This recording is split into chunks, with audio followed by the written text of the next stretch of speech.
নমস্কাৰ, মই doctor Jyotimala Bordoloi Bhattacharya, chief IVF consultant Dispur IVF and fertility clinic. আজি এটা আমি খুব বিশেষ সমস্যাৰ বিষয়ে কথা পাতিব গৈ আছো। সেইটো হৈছে ইনফাৰ্টিলিটি বা সন্তানহীনতা। দেখা গৈছে যে এতিয়া ভাৰতবৰ্ষত 7জন কাপলৰ ভিতৰত এজন কাপলে এই প্ৰব্লেমটোত ভুগি আছে। আজি আমি চাওঁ কিয় ইনফাৰ্টিলিটি বা সন্তানহীনতা হয়। সন্তানহীনতা হয় কেতিয়াবা আমি দেখা পাওঁ যে মহিলাগৰাকীৰ প্ৰব্লেম হ'লেও সন্তানহীনতা হয়। পুৰুষজনৰো প্ৰব্লেম থাকিব পাৰে। আৰু দেখা গৈছে আজিকালি পুৰুষৰ ভিতৰত এই প্ৰব্লেমটো বেছিকে বৃদ্ধি পাইছে।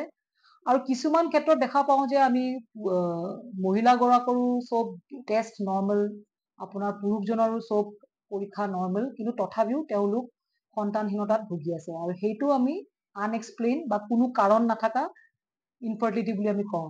এতিয়া আমি যদি চাওঁ ফিমেলছৰ ভিতৰত মহিলাগৰাকীত কি প্ৰব্লেমৰ কাৰণে আপোনাৰ সন্তানহীনতা হ'ব পাৰে। এইটো হ'ব পাৰে যদি তেওঁ কিছু হৰমনৰ প্ৰব্লেমত ভুগি আছে, যদি তেওঁ PCOD বা থাইৰয়ডৰ প্ৰব্লেমত ভুগি আছে, তেওঁ ইউটাৰাছত কিবা প্ৰব্লেম আছে, লাইক আপোনাৰ টিউমাৰ বা ফাইব্ৰইড বুলি যিটো কয়, বা পলিপত ভুগি আছে, আপোনাৰ এণ্ডমেট্ৰিয়চিছ বুলি এটা প্ৰব্লেম আজিকালি খুব দেখা গৈছে, সেইটোত ভুগি থাকিব পাৰে, বা তেওঁৰ টিউবটো ব্লক থাকিব পাৰে। দুই চাইডে যদি টিউব ব্লক থাকে তেওঁলোক মানে এহাল দম্পতিয়ে নেচাৰেলি কনচিভ কৰিব নোৱাৰে।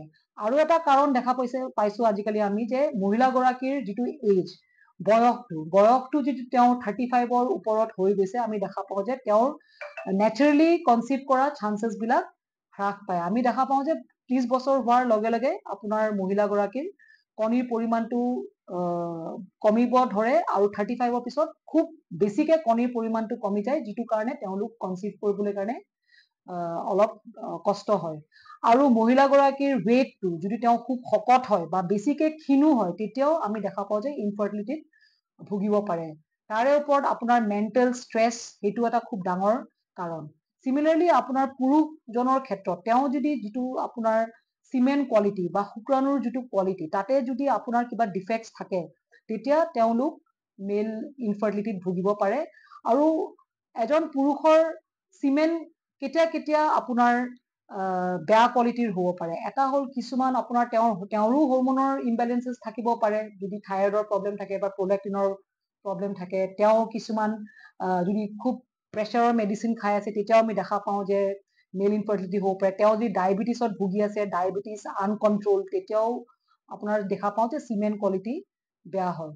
লগতে আজিকালি আমি দেখা পাইছে পুৰুষসকলৰ মাজত আপোনাৰ স্মকিং, এলকহল, ড্ৰিংকিং সেইবিলাক খুব বৃদ্ধি পাইছে। তেওঁলোকৰ work pressure, stress, loss of sleep, সেইবিলাকৰ কাৰণেও আপোনাৰ মেল ইনফাৰ্টিলিটি হ'ব পাৰে, বা চিমেন কোৱালিটিটো বহু পৰিমাণে আপোনাৰ হেম্পাৰ হ'ব পাৰে।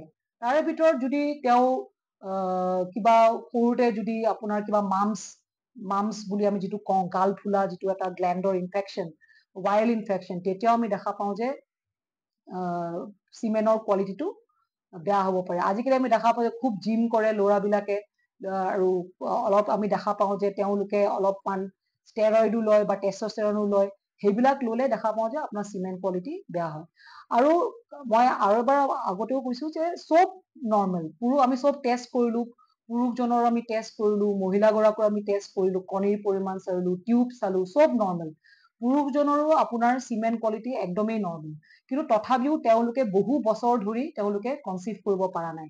2 বছৰ যদি কণ্টিনিউৱাছ ট্ৰাই কৰি আছে, তেওঁলোকে যদি কনচিভ কৰিব পৰা নাই, তো তেওঁলোকে এগৰাকী ফাৰ্টিলিটি কনচালটেণ্টক লগ ধৰাটো দৰকাৰী। আৰু যিবিলাকৰ চব টেষ্ট নৰ্মেল আছে, আমি সিহঁতক আমি কওঁ যে তেওঁলোক আনএক্সপ্লেইনড ইনফাৰ্টিলিটিত ভুগি থকা বুলি আমি কওঁ, য'ত আমি কোনো কাৰণ আমি বিচাৰি নাপাওঁ সকলোবোৰ টেষ্ট কৰা স্বত্বেও।